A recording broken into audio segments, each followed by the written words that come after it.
I'm gonna try this again because when I made this tutorial, I recorded it like a couple days ago, I think yesterday, and I did a terrible job. That was honestly, So anyways, what's up everyone? I'm Zeroyahero. Welcome to my video, and this is a tutorial. It's actually been a while since I've done a tutorial. My last one, I believe, was the loadout tutorial made by Immature gamer, or maybe it was the storm one. I don't remember. The storm one has always been requested. It's always my most popular because it is always the hardest to crack the code. And I completely understand that. I did one a while ago, like a month or two ago, and it did really well. The problem is that they updated the storm and some things don't work as they did back then. First thing's pretty simple. Just ready up. Go to creative by yourself. I'm gonna show you guys all the islands. This island is not that bad. I used it in a couple of my maps, but it is also on the edge, just like this one, meaning it's really hard to put a storm somewhere, and it also is very steep. I definitely go with the arid island. This one has a lot better terrain, I'd say. I haven't used it yet. I don't think I'm going to be using it anytime soon unless desert island or part of biome is introduced in the battle royale. And then we have tropical island. This is definitely one of the best islands to use. The terrain is not steep. It's dynamic, it's simple, it's smooth, but it gives you just enough challenge for Zone Wars, I'd say. This is the volcano island. This is what I made Vortex on. I love the terrain on this island, but the problem is that it's a bit steep and it is really hard to put a storm somewhere. And then we have Archipelago Island, which build and swim around different land formations. It's just a couple islands, kind of like Sandbar, but you can actually swim in them. So that's pretty cool. I haven't used this map yet. Maybe someone should. I'm pretty sure the new Water Zone Wars LTM is built on this. But today I'm going to be going with the tropical island just because it reflects both chapter 2, chapter 1, and it's kind of just super simple terrain that I think anyone can like. So we're going to start with that. Terrain, like areas for terrain. You want it to be almost equal for all the spawns, but still have a bit of a difference. Like we're talking like maybe that much of a difference from between the first spawn or the low spawn and the highest. Maybe even lower than that, because if we put the storm over here, you're gonna see that there's definitely gonna be a lot more of a difference than 4, and I think that's just definitely way too unfair. We're gonna start with the storm. Pretty simple stuff. I know most people came here for the storm part and just the storm part. First thing you're gonna do is you're gonna open up your settings, which is gonna be like that, and just swap over to the creative tab. You're gonna see prefabs, galleries, devices, weapons, consumables, and chests. We're gonna go click right into devices. Next, we're just going to want to scroll down a bit, and you're going to see right here, advanced storm, basic storm controller, advanced storm beacon. But so anyways, what we're going to do is you're going to see the advanced storm controller, the basic storm controller, and the advanced storm beacon. We don't need this one. This one, just ignore it. Pretend it's not there. We're going to click the advanced storm controller, and we're going to click the advanced storm beacon and equip them. First thing we're going to do, Bop, throw that down. This is our advanced storm controller. If you're using a storm, you have to have this. So first thing you're going to want to notice is I dragged it up so you can see that pink line. If it's too low to the ground, you won't see the pink line. The pink line is extremely important, is the phase 1 radius. And what is the phase 1 radius, you ask? It is the first phase that you will see in the storm. So as you can see, the storm is right there. So when I start game, and the storm is right along there. Okay, so we have the advanced storm controller. We see the line right there. What we want to do now is you're gonna see the phase 1 radius. This is a bit large for what I'm going for. If this is what you're going for, great. This tutorial doesn't matter the size. You can do whatever size you want. You should be able to just keep the size you want. It will not matter. So what we're gonna want to do is change the phase 1 radius to what fits your area of land that you picked out. So as you can see, this is the land I picked out. It's going over the edge just a tiny bit, but I think I like that. This is the size of Vortex, 75 meters. 50 meters is the size of Frosty Zone Wars. This is my last map. If you want to like replicate something like that, then go ahead. 75 I think looks good for this area. Next thing we're going to check out, we're going to go to the 4 line right here, and we're going to go to bounds radius. This is another line. We pull it in a bit. Let's go 50 meters. You're gonna be able to see this red line. We couldn't see it earlier because it was 200 meters. Here's what the bound radius is. All right, so this is the center of the storm for phase 1. For phase 2, the center of the storm can go as far as right here. Not the whole storm, but the center of the storm can go right here. That's as far as it can go. Make the bounds radius equal as the phase 1, and go 2 down.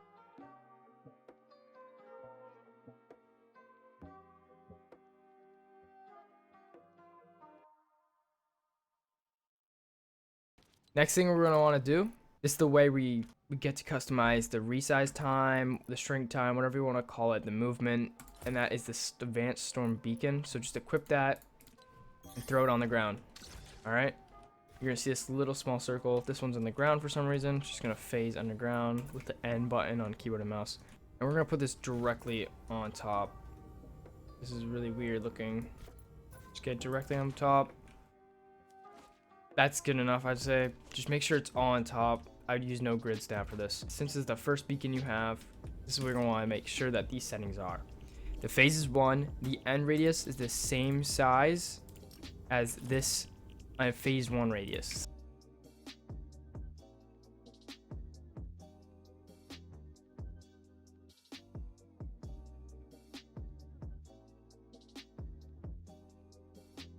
The wait time, don't change this. The recess time, don't change this.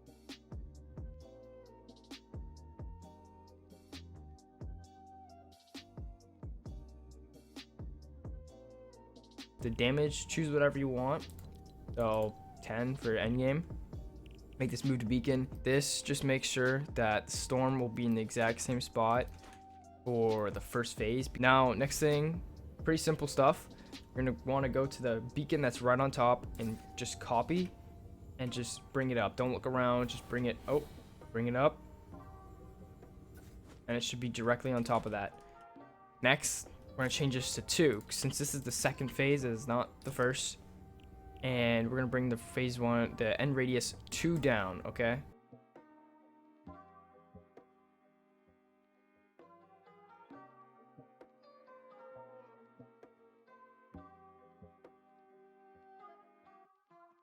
No, the storm's not going to be exactly right here, because what we're going to do on the second phase is we just simply change that to move randomly.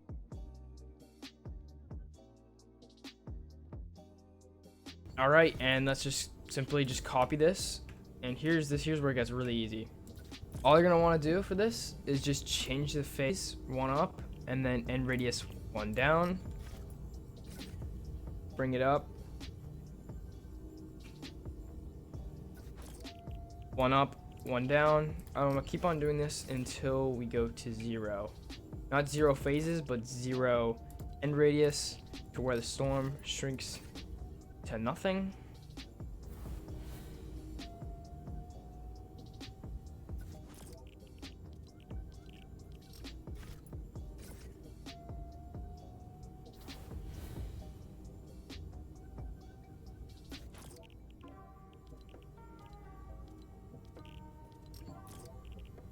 As you can see at 7, we reached that. So let's just start the game.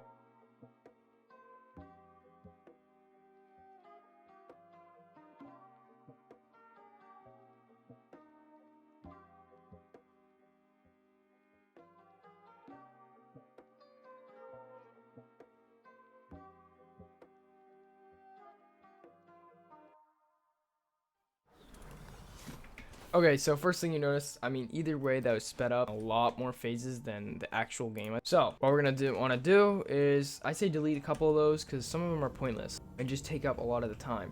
So this one I think is fine, but this one I think is pointless. The 30 meters kind of just gets in the way, so we're gonna delete that. So now it goes from 40 to 20, and then the 10, 5, and 0. I think that's all perfectly fine.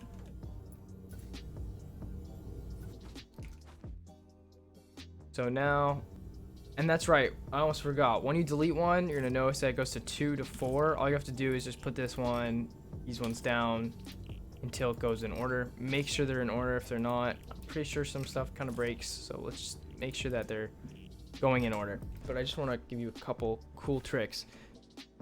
So first thing you can do is, now that you've done it, let's say you've done your storm correctly, you can simply just reselect this or multi-select, and then see the bottom left, hold key to replace slot.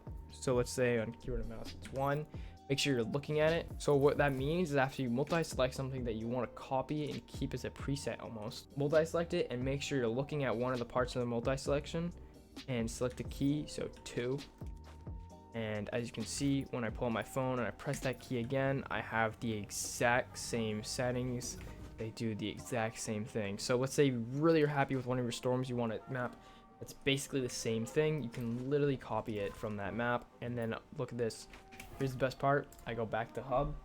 Let's say I just want to change. So just go here. Just change an island, like a random island, or the island you want for the next one. Walk in. Let me start flying. I have my edits. Literally select it. Bop in the island.